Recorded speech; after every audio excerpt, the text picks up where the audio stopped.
Ուրեմն այս հայտնի թուրքի կինն է հրապարակել իր էջում, տեսեք սա Երևանի կենտրոնում ինչպիսի հրավառություն է։ Խնդրում եմ թող մեր հայրենակիցները տեսնեն։ Սա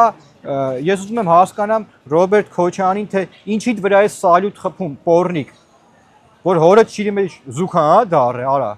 այ անիկն ասեր։ Ու սրանք հավակնում են Հայաստանի Հանրապետությունում իշխանություն փոխեն։ Խնդրեմ, սա այդ Քոչարյանի եթիմի այս Հյուսային պողոտան։ Մենք հենց որ մտանք իրանց սրճարանները, նրանք փախան ուղակի, դիմեցին փախուստի եւ ես նշեմ մեր ավակ սերունդը լավ հիշում է, թե ինչպես այս մարկանց ուղակի հանեցին, գցեցին դուրս, բոմբ սարքեցին եւ նորից եմ նշում, դա ոչ մեկ չի մոռացել, քաղաքացիներում մարկանց ծեծելը ցույցի համար, որ մասնակցում էին, բոլորը դա հիշում են, բոլորը հասկանում են եւ մենք մինչեւ վերջ այս պոռնիկներին բացահայտելու ենք։ Սրանց նետելու ենք պատմության աղբանոց։ Այս Հյուսային պողոտնան, որ իրանցով են արել։